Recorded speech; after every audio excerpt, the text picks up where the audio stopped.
एक गांव में सत्यम नाम का एक सीधा सादा नौजवान रहता था। उसने आजीवन भगवान विष्णु की भक्ति करने का मन बना लिया। वह दिन रात विष्णु भगवान की पूजा अर्चना करता रहता था। एक दिन उसे एक साधु बाबा मिले। सत्यम ने साधु बाबा से पूछा, बाबा, मैं भगवान विष्णु को अपना आराध्य देव मानकर उनकी पूजा करता रहता हूँ, किंतु मैं भगवान के दर्शन करना चाहता हूँ। मुझे भगवान की भक्ति का मार्ग बताइए। साधु बाबा ने कहा, बेटा, मैं भक्ति का मार्ग तो तुझे बता दूंगा, किंतु भगवान के दर्शन पाने के लिए अपना अहंकार छोड़ना होगा। इसके साथ ही तू गृहस्थ जीवन में रहते हुए भी भगवान को पा सकता है। लेकिन सत्यम नहीं माना। उसने कहा, महाराज, मैंने आजीवन विवाह न करने का मन बना लिया है और मैं एकांत में तपस्या करना चाहता हूँ। आप मेरा मार्गदर्शन करें। साधु बाबा ने उसे तपस्या करने की पूरी विधि बता दी। अगले दिन सत्यम जंगल में पहुंच गया और एक स्थान पर बैठकर तपस्या करने लगा। धीरे धीरे वह तपस्या में लीन हो गया। उसे भूख प्यास लगनी बंद हो गई। वह दिन रात भगवान विष्णु का ध्यान करने लगा। इसी प्रकार कई वर्ष बीत गए। एक दिन सत्यम जब ध्यान लगाकर तपस्या कर रहा था तो उसे लगा जैसे उसकी तपस्या पूर्ण हो गई। उसके शरीर के अंदर अलौकिक शक्तियां भर गई हैं। देखकर सत्यम बहुत खुश हुए। उसने भगवान के इस चमत्कार को नमन किया और वह तपस्या करने लगा। तभी एक पेड़ पर एक चिड़िया चहचहा रही थी।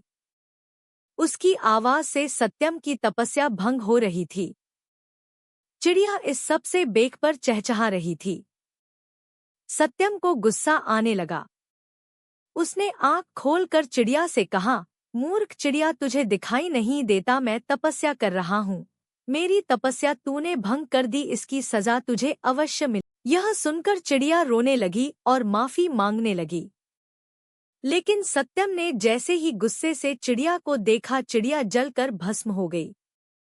यह देखकर सत्यम बहुत खुश हुआ। उसने मन ही मन में कहा, इस संसार में मुझसे शक्तिशाली और ज्ञानी कोई नहीं है। यह सोचकर वह गौव की तरफ चल दिया। सत्यम बहुत सालों के बाद गौव में आया था। उसे कोई पहचान नहीं पाया। सत्यम एक घर के पास पहुंचा और उसने कहा, माई बाबा आए हैं, भिक्षा दो। साधु की आवाज सुनकर घर के अंदर से एक औरत की आवाज आई। उसने कहा, साधु बाबा, तनिक इंतजार कीजिए, मैं अभी अपने पति को भोजन करा रही हूँ, अभी नहीं आ सकती, कुछ देर बाद आकर आपको भिक्षा दूंगी। यह सुनकर सत्यम क्रोध से भर गया। उसने कहा, मूर्ख, जानती है मैं कितना ज्ञानी तपस्वी साधु हूँ। मेरा अपमान करने का साहस इस संसार में किसी को नहीं है। तभी उस घर से आवाज आई, क्षमा कीजिए महाराज, किंतु मैं अपने पति को भोजन कराए बिना बाहर नहीं आ सकती। और अधिक क्रोध में बोला, तू इसका परिणाम जानती है। यह सुनकर उस घर से आवाज आई, महाराज, मैं कोई पेड़ पर बैठी चिड़िया नहीं हूँ जो आपके क्रोध से भस्म हो जाऊंगी। यह सुनकर सत्यम आश्चर्य में पड़ गया। उसने कहा, तुझे यह सब कैसे पता?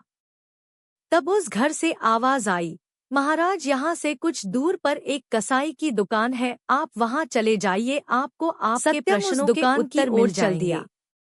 वह दुकान पर पहुंचा तो उसने देखा एक कसाई मांस बेच रहा था। सत्यम को देखकर वह दुकान से बाहर आ गया। सत्यम उससे पूछता, उससे पहले ही कसाई ने कहा, महाराज, आपको उस औरत ने भेजा है जो अपने पति को भोजन करा रही थी। यह सुनकर सत्यम ने कहा, तुम्हें यह सब कैसे पता? वहाँ तो उस समय कोई नहीं था। तब उस कसाई ने कहा, महाराज, आप मेरे साथ मेरे घर चलिए, वहाँ आपके सभी प्रश्नों के उत्तर मिल जाएंगे। सत्यम आश्चर्य से कसाई के साथ उसके घर वहाँ पहुंचकर उसने देखा, कसाई ने घर जाकर अपने बूढ़े माता पिता के पैर छुए और पूरे दिन में जो भी कमाया था उनके चरणों में रख दिया। फिर अपने माता पिता को अपने हाथों से खाना खिलाया। उसके बाद उनके पैर दबाता रहा। जब वे सो गए तब वह कसाई सत्यम के पास आकर बैठ गया।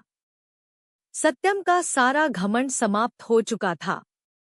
उसने कसाई के पैर पकड़ लिए और बोला, मैंने वर्षों तक तपस्या की जिससे अलौकिक शक्तियां मेरे अंदर आ गई। लेकिन आपको देखकर मेरा सारा घमंड चला गया।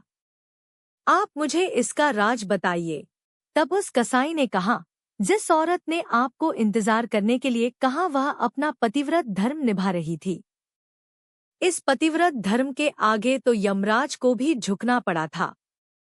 उस पतिव्रता में वह शक्ति है कि उसे गृहस्थ होते हुए भी तपस्या का फल मिल गया, और उसका ज्ञान तो आपने देख ही लिया। मैं पूरा दिन जीव हत्या कर उनका मांस बेचता हूँ, किंतु वह मेरा कर्म है, व्यवसाय है, किंतु घर में सब कुछ अपने माता पिता को अर्पण कर देता हूँ। उनकी सेवा मैं श्रवण कुमार बनकर करता हूँ। माता पिता की सेवा करने से मुझे गृहस्थ होते हुए भी तपस्या का फल मिल गया, जिससे मैं। यह सुनकर सत्यम रोने लगा। उसने कहा, मैंने कई वर्षों तपस्या की भगवान को पाने के लिए, किंतु एक क्षण के अहंकार ने मेरी तपस्या भंग कर दी। यह सुनकर उस कसाई ने कहा, आपका मन अब निर्मल हो गया है। आप गृहस्थ जीवन में अपने करते हुए प्रभु को याद कीजिए, यही सबसे बड़ी तपस्या है। आने कर्मों भागकर आप कभी प्रभु को नहीं पा सकते। यह सुनकर सत्यम अपने घर आ गया और गौ वालों की सेवा करने लगा। धीरे धीरे उसकी तपस्या पूर्ण होने लगी।